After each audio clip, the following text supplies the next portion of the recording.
Bonjour à tous. Pour cette première présentation, je vais parler des honeypots en environnement industriel. Donc pour commencer, je vais débuter sur la définition de ce que c'est un environnement industriel.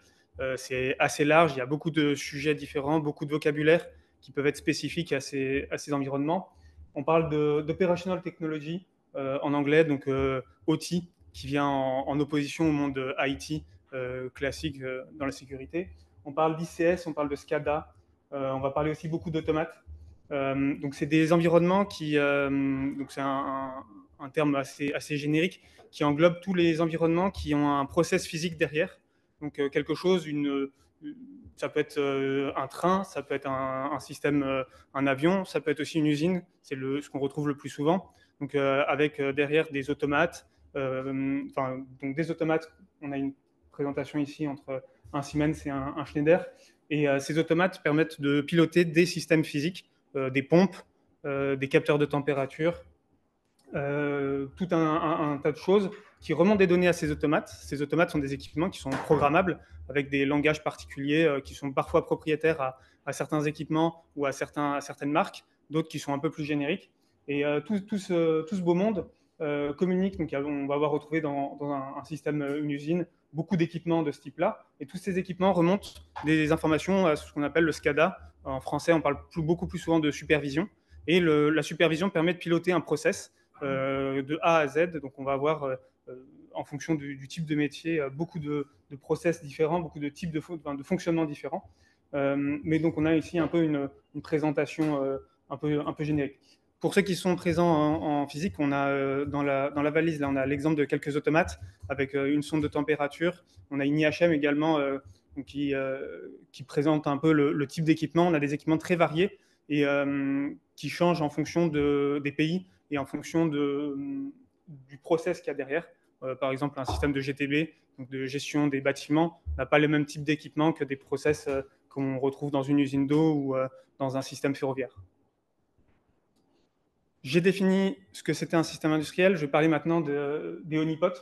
Les honeypots, je vais parler aujourd'hui que des honeypots de type système, c'est-à-dire des honeypots qui sont exposés sur Internet ou qui sont exposés sur un réseau et qui sont un système sur lequel on va étudier le comportement et toute interaction qui est réalisée avec ce honeypot. Donc je mets à part plein de sujets un peu annexes sur des logins, mots de passe, de la détection qui s'apparente à du honeypot mais qui est un petit peu différent. Je ne vais pas en parler aujourd'hui. Donc ces honeypots, il y en a de trois types, à faible interaction, moyenne interaction et haute interaction. Faible interaction, c'est les honeypots qu'on retrouvait il y a 20 ans qui étaient disponibles il y a une vingtaine d'années, qui sont au niveau protocolaire. On contrôle un équipement, on va exposer un port sur lequel on souhaite identifier un potentiel attaquant ou une potentielle interaction.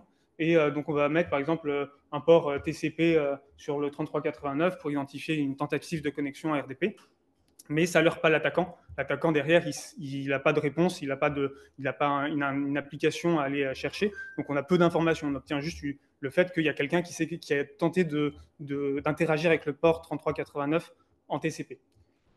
Pour pallier à ça, on remonte d'un niveau, donc on passe au niveau applicatif. Cette partie applicative, elle va simuler du RDP. Donc on va avoir la possibilité on va avoir une mire de connexion RDP qui va pouvoir s'ouvrir et on va pouvoir lancer un login mot de passe. Et derrière, le honeypot va enregistrer tout ça pour pouvoir être analysé, pour pouvoir être traité ensuite dans d'autres circonstances, par des applications, enfin des systèmes automatisés ou pas.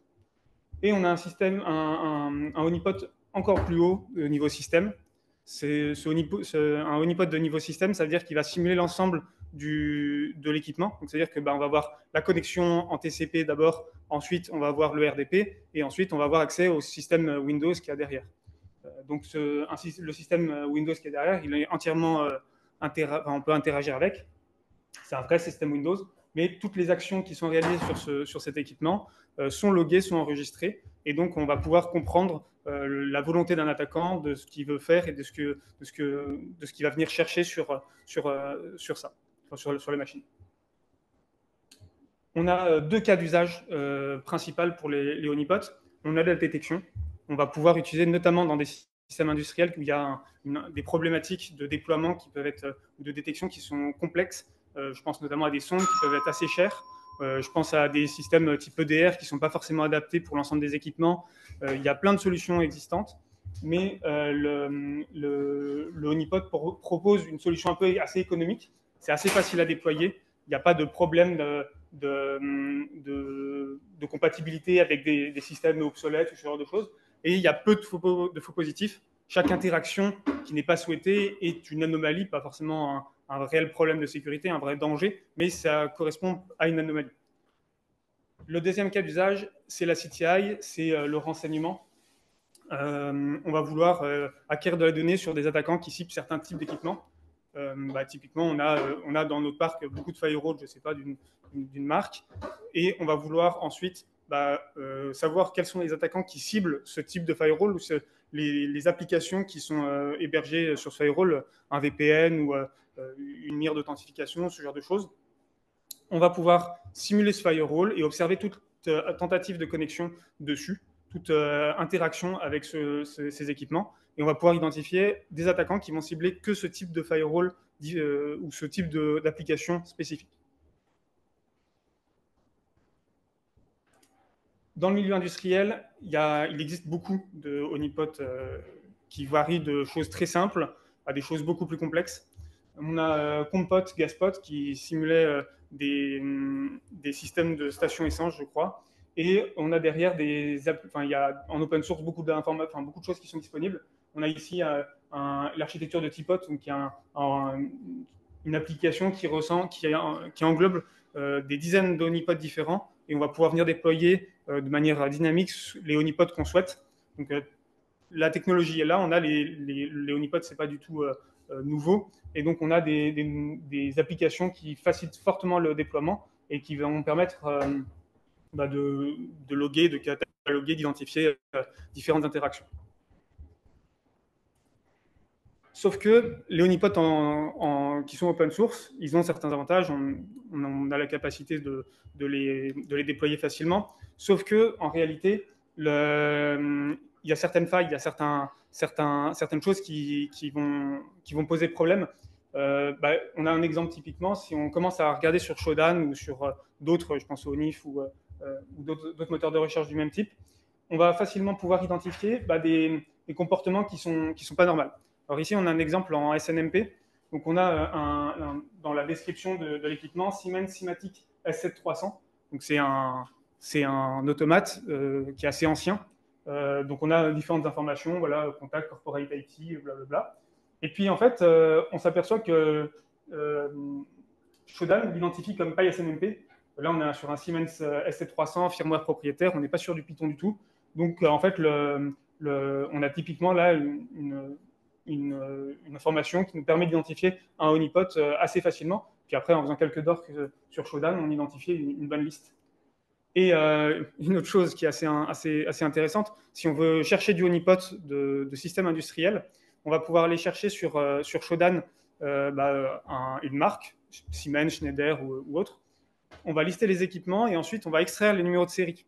Et en fait, on s'aperçoit que les numéros de série sur de nombreux honeypots, ils ne changent pas en fonction des équipements. Ils déploient la même configuration à chaque fois. Ce qui fait que par le numéro de série semblable, on identifie des dizaines d'équipements. Et là, sur l'équipement Siemens en question, je crois que c'était un S7 quelque chose, la moitié des équipements qui sont exposés sur Internet sont en réalité des honeypots. Donc ça fournit comme une certaine masse d'informations assez intéressante. Donc ici, on s'aperçoit que si on veut créer son propre honeypot, il va falloir travailler sur la capacité de se fondre dans la masse et en même temps d'être totalement crédible. L'objectif, c'est d'être crédible, de ne pas pouvoir être détecté, de ne pas détecter que notre équipement est un honeypot. Et donc, pour ça, on va travailler sur des fichiers de config avec des numéros de série qui se génèrent automatiquement ou ce genre de choses. Si on continue dans la logique de vouloir créer son propre honeypot, on va vouloir fournir des informations à un potentiel attaquant. L'objectif, c'est de se dire que on veut quand même que notre équipement il soit intéressant pour un attaquant, ou potentiellement intéressant. Et il y a quelque chose qui est assez connu pour ceux qui travaillent avec du Modbus, Mais quand on va réaliser un scan d'un équipement industriel en Modbus, et qui supporte évidemment le protocole Modbus, sur les équipements Schneider, donc, qui sont programmés avec le logiciel Unity, il y a des métadonnées qui restent dans le projet et dans l'équipement. Ce qui fait que quand on va venir interagir avec l'équipement, on va obtenir le nom du projet sur lequel, le nom du projet automate qui a été poussé dans l'automate, du programme automate. Et ici, donc, on a 4 exemples donc, en France. Le premier, c'est une centrale hydroélectrique. Le deuxième, c'est une prise d'eau. Je crois que c'est un barrage, je ne sais pas où, enfin, c'est à Isabi. Ensuite, il y a une station d'épuration, une STEP. Et dans le dernier, c'est un moulin. Donc, en fait, on s'aperçoit que grâce à ce genre d'informations qui fuitent, on va pouvoir fournir des informations, par exemple, on va donner un nom de client ou quelque chose comme ça, qui va permettre à un attaquant d'identifier facilement et d'interagir avec l'équipement pour obtenir plus d'informations. Donc, on va laisser un peu des miettes de pain derrière nous, sur nos équipements, enfin, sur nos honeypots, pour attirer les personnes qui seraient potentiellement intéressées par un client ou par ce genre de choses.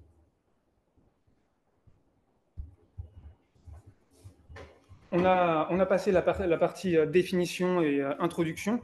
Et maintenant, on va créer son propre honeypot.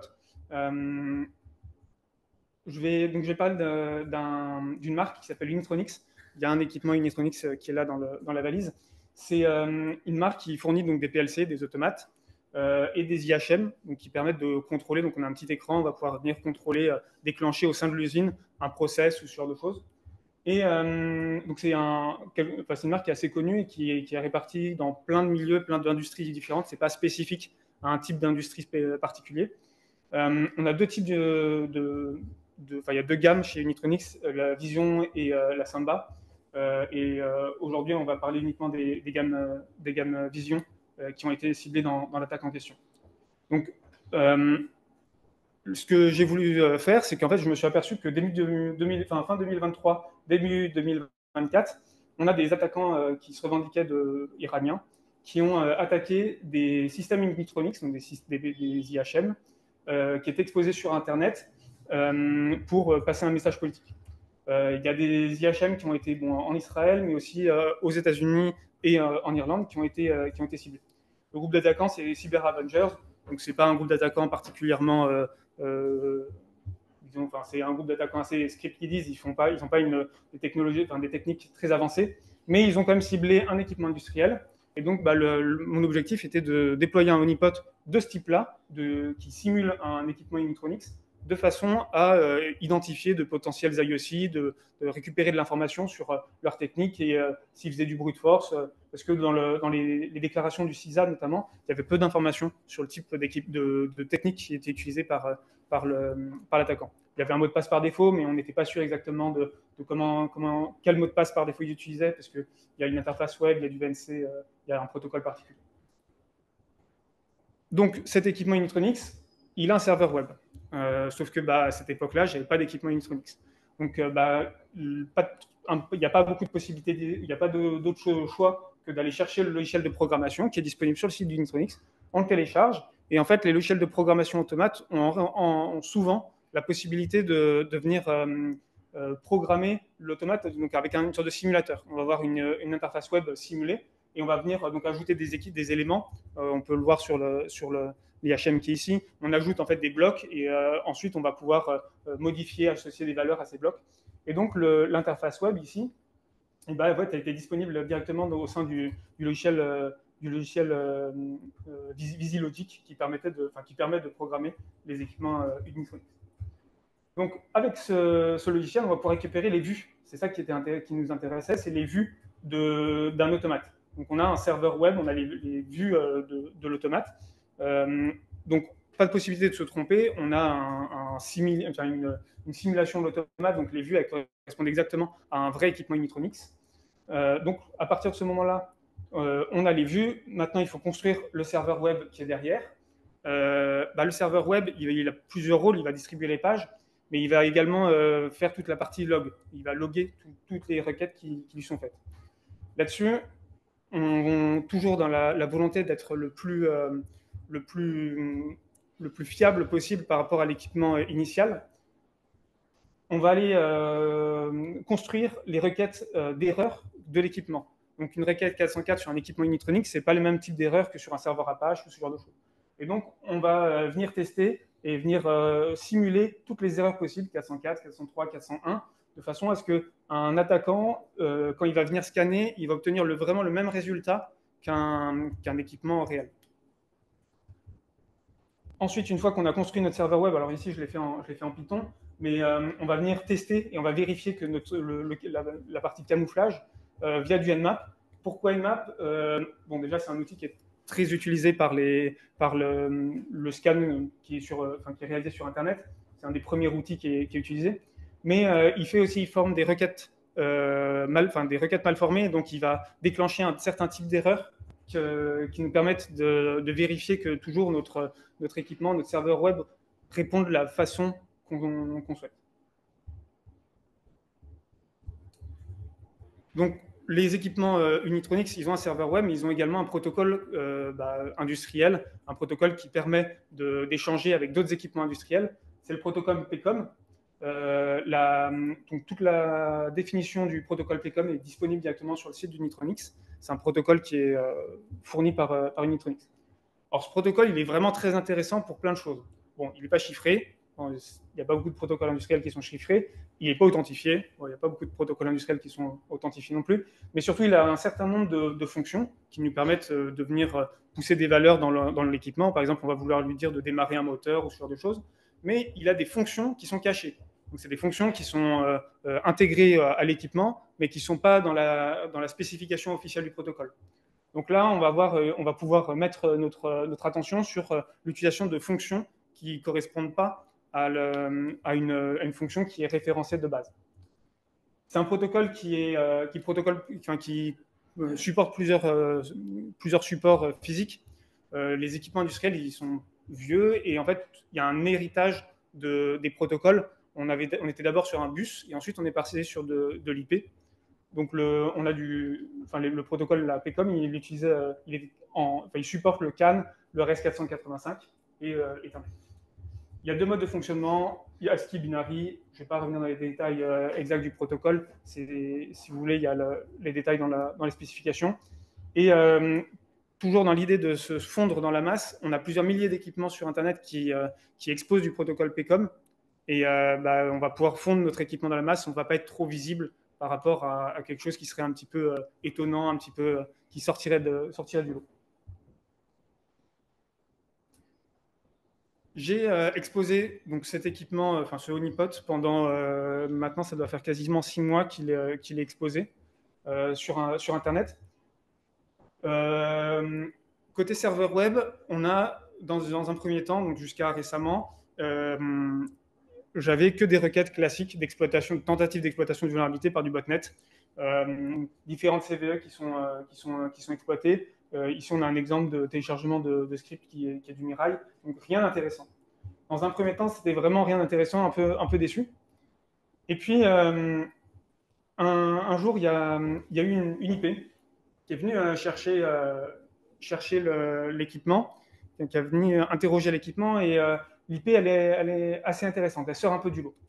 Elle sort du lot parce que c'est une IP qui est venue chercher uniquement cet équipement. C'est-à-dire que j'ai plein de honeypots différents et elle n'est pas venue scanner Internet entièrement et venir chercher l'ensemble des serveurs web exposés sur Internet.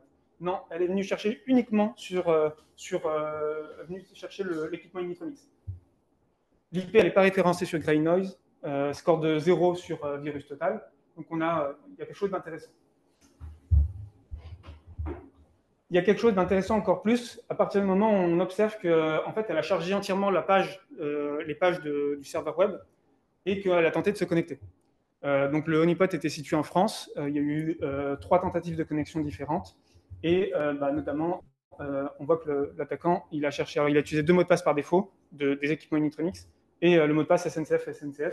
Donc on a ici un attaquant qui venait chercher quelque chose de bien spécifique. Sur la partie timeline, j'ai eu une première interaction en mars et ensuite mi-mai à peu près, où j'ai eu une deuxième passe. L'IP en question, si je reviens sur la slide d'avant, elle est hébergée chez Scaleway, donc c'est une IP française. et j'ai pas eu d'autres informations concernant cette IP. Il y a une autre chose intéressante, c'est qu'il y a un seul user agent qui a été chargé, qui a été utilisé. C'est intéressant de savoir qu'il y a un seul user agent parce que en général, les botnets, ils ont un système qui va venir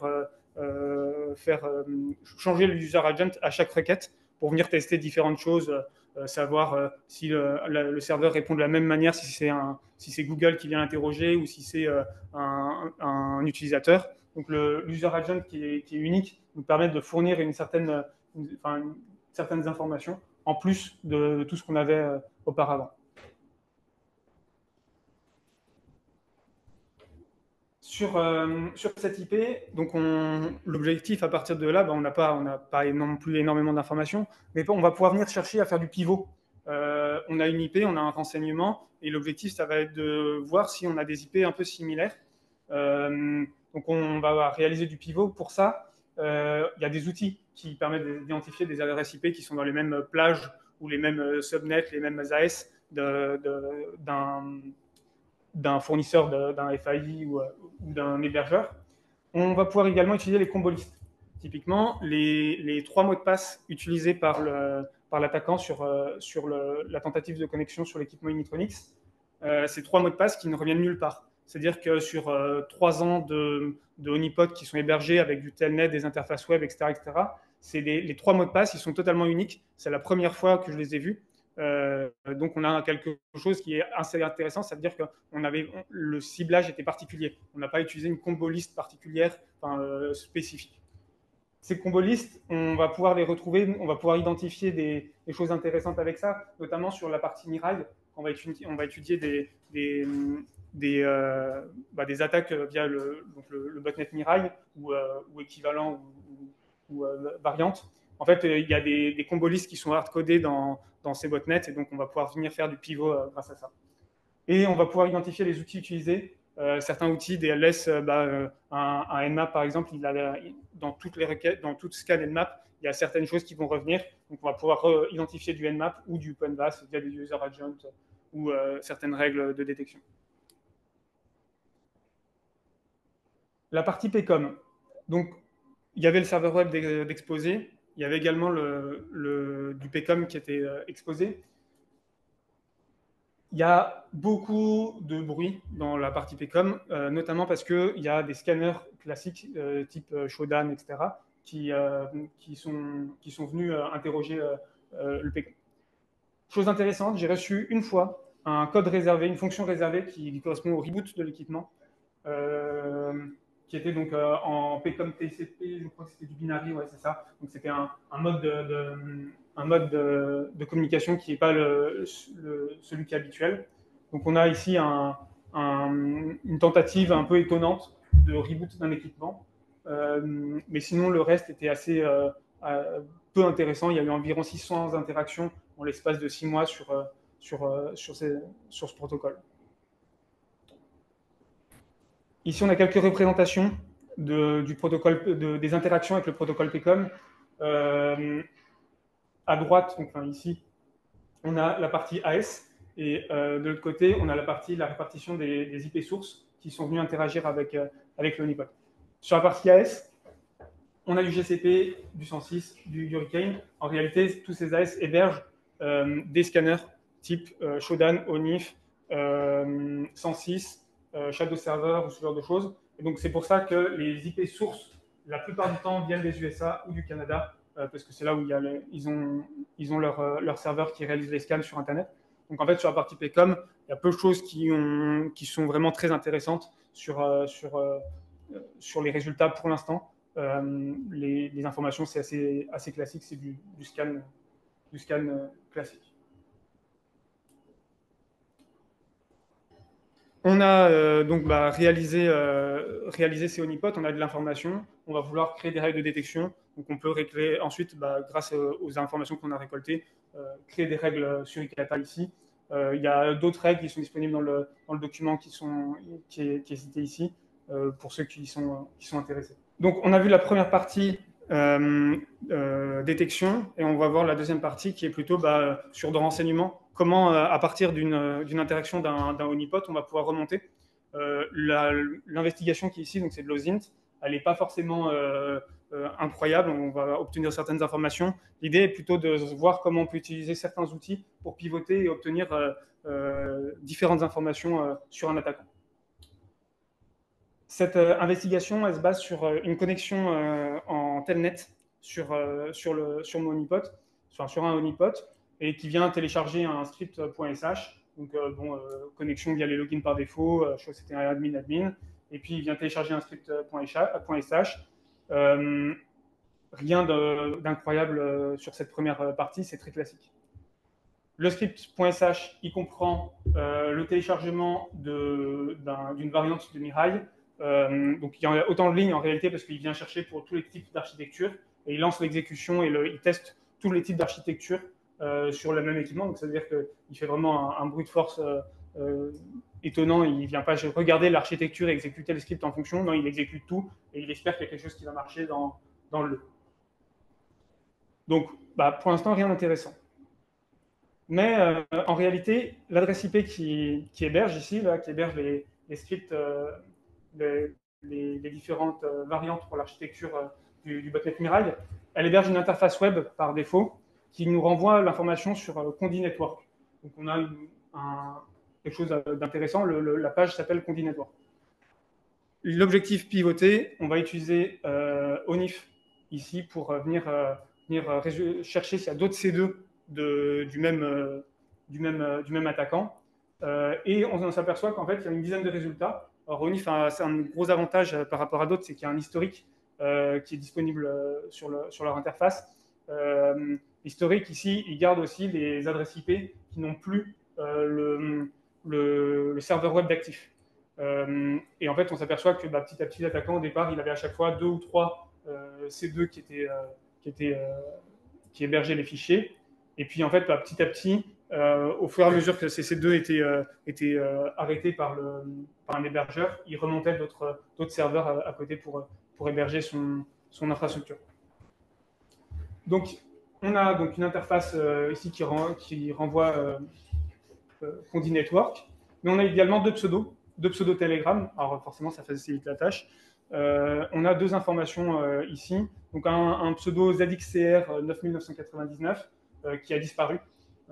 Et on a un pseudo en fait, qui l'a remplacé grâce aux outils qui sont disponibles sur Telegram. On va pouvoir connaître des historiques de pseudos.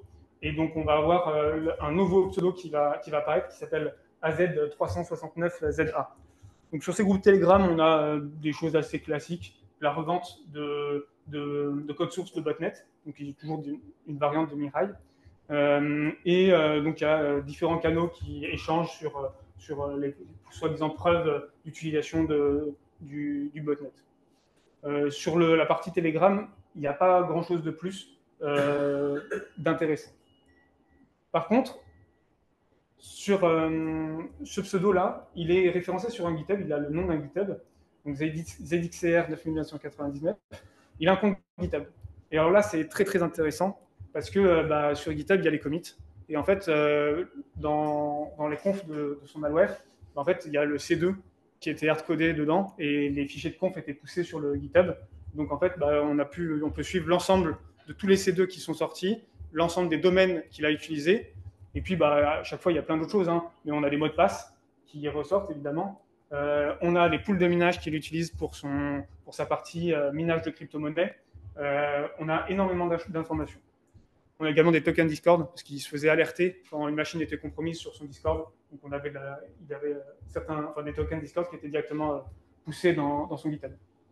Et on a aussi quelque chose qui est intéressant, c'est les différentes vulnérabilités qu'il exploite. Les variantes de Mirai, donc lui, il a repris un code source initial, on a créé sa propre variante en ajoutant des modules d'exploitation, etc., etc. Et donc, on peut facilement identifier quelles vulnérabilités dans des équipements IoT en général, ou type routeur, caméra, il exploite. Et donc, on a une bonne vision de la capacité d'un attaquant là-dessus. Dans GitHub, ce qu'il faut savoir, c'est que depuis quelques temps, c'est plus le cas, mais dans les anciens commits, l'adresse mail de la personne qui va pousser le commit, elle est visible. Donc, on va sur l'API de GitHub et on va pouvoir en fait récupérer l'adresse mail qui est utilisée sur son compte. Et donc, à partir de là, on a donc des adresses mail. Et avec l'outil Epios, on va venir se latéraliser, faire du pivot et obtenir beaucoup d'informations. On identifie un nouveau compte GitHub qu'on va pouvoir venir réanalyser parce que c'est un nouveau pseudo également. On observe qu'il est dans une base de données de I Have Been Found et on observe qu'il a un compte sur Reddit et sur Pornhub et également un compte YouTube.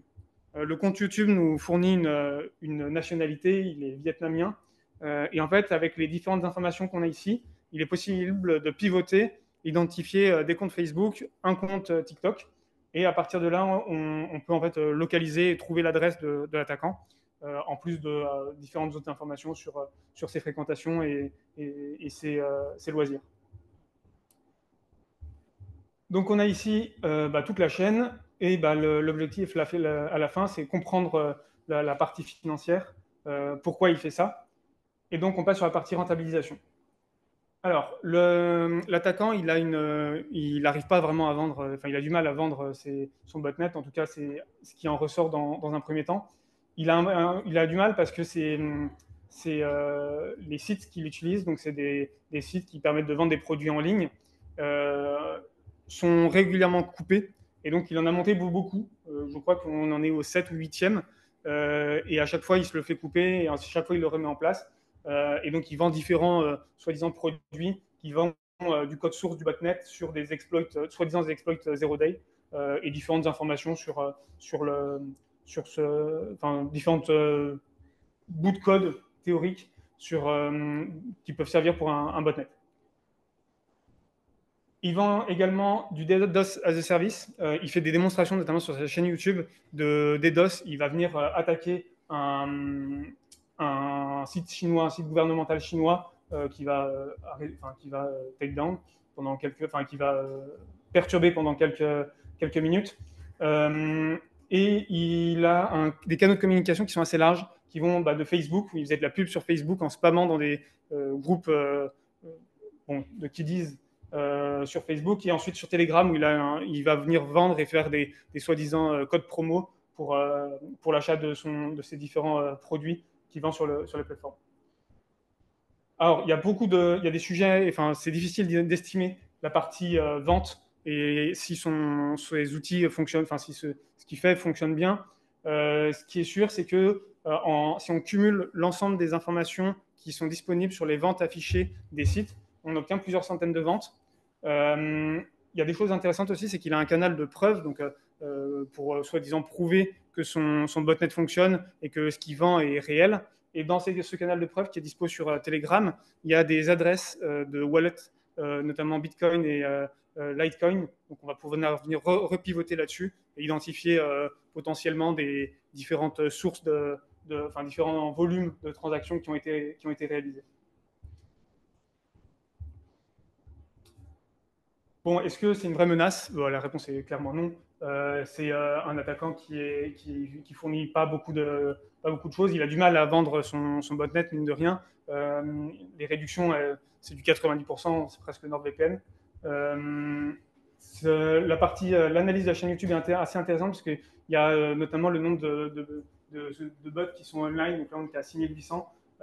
Ça a baissé depuis. Les dernières vidéos YouTube, il y a moins de bots qui sont en ligne. Et donc, il a réalisé une attaque contre un site gouvernemental chinois, mais son objectif, c'est plus de vendre du code que réaliser des attaques. C'est beaucoup plus de vendre du code et de réaliser des attaques. Et c'est pour ça qu'il va ajouter petit à petit différentes fonctionnalités de DDoS au sein de son code, notamment en fonction des différents layers, notamment du layer 7, du soi-disant bypass de protection OVH ou ce genre de choses. Quelques références pour ceux qui souhaitent aller un peu plus loin sur le protocole PECOM. Sur la Unitronics, c'est l'aspect du protocole PECOM. Il y a une analyse du protocole PECOM également avec à peu près l'équivalent de ce que j'ai fait, mais en allant un peu moins loin sur ce qui est un peu plus ancien. Donc il y a moins de références sur l'utilisation récente des équipements Unitronics dans des attaques. Il y a aussi une faute. Il y a un F à PDF, tout à fait. Tout à fait. Il manque un F à PDF. Non, il est dans le logo aussi en bas. Ah, oui. aussi. Et voilà. Est-ce que vous avez des questions? Merci.